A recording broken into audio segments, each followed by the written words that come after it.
Hi, boys and girls. Today we're going to read about another American composer, George Gershwin. Okay, so as we talked about very early on, we talked about the icons of depth and complexity. So I'd like you to just, pay attention to the hair, the glasses, facial hair, clothing, and how it's changed over time. Okay, George Gershwin, he was born in Brooklyn, New York in 1898, and he died in Hollywood, California in 1937. One of the most famous evenings in music history was February 12, 1924. George Gershwin had accepted an invitation to write something for this really special concert, and he forgot about it. And one day he was playing pool with his brother, and his brother came in with a newspaper article and said, "Hey, there's this important concert coming up. It's 1 month away, and you're composing the music for it." So he had forgotten about it. So he got busy, and he worked really well under pressure, and he produced Rhapsody in Blue on time. So please Google it, YouTube it. I know you've heard it. It's a fantastic piece of music. So that night of the concert was tense. The audience was full. The audience was full of famous musicians. But Gershwin's music won thunderous ovations. Before he could acknowledge the applause, he had to bandage his hands because he'd pounded the piano so hard he had blood on the keys.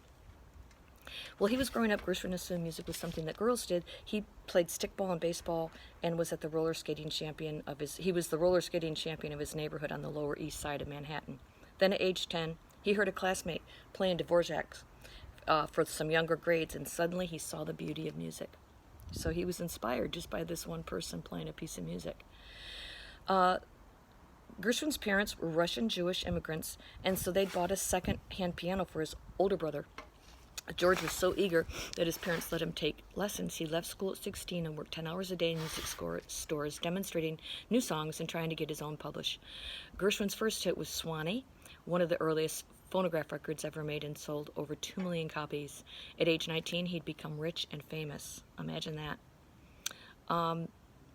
His brother, Ira, wrote the words to his songs. He was known as Mr. Words, and George was known as Mr. Music, so they worked as a team. And together they wrote successful Broadway musical. The brothers lived in adjoining penthouses on Riverside Drive with a wide view of the Hudson River. George's apartment had 14 rooms with a piano even in the gym. He owned every music book of the time. He was a major art collector, and he drove a Mercedes-Benz. When I'm in a normal mood, Gershwin said, music drips from my fingers. More often than not, this was the night. Gershwin loved parties. He would play the piano at celebrity gatherings, come home, and write songs until dawn. Great, isn't it? He'd say of his latest song.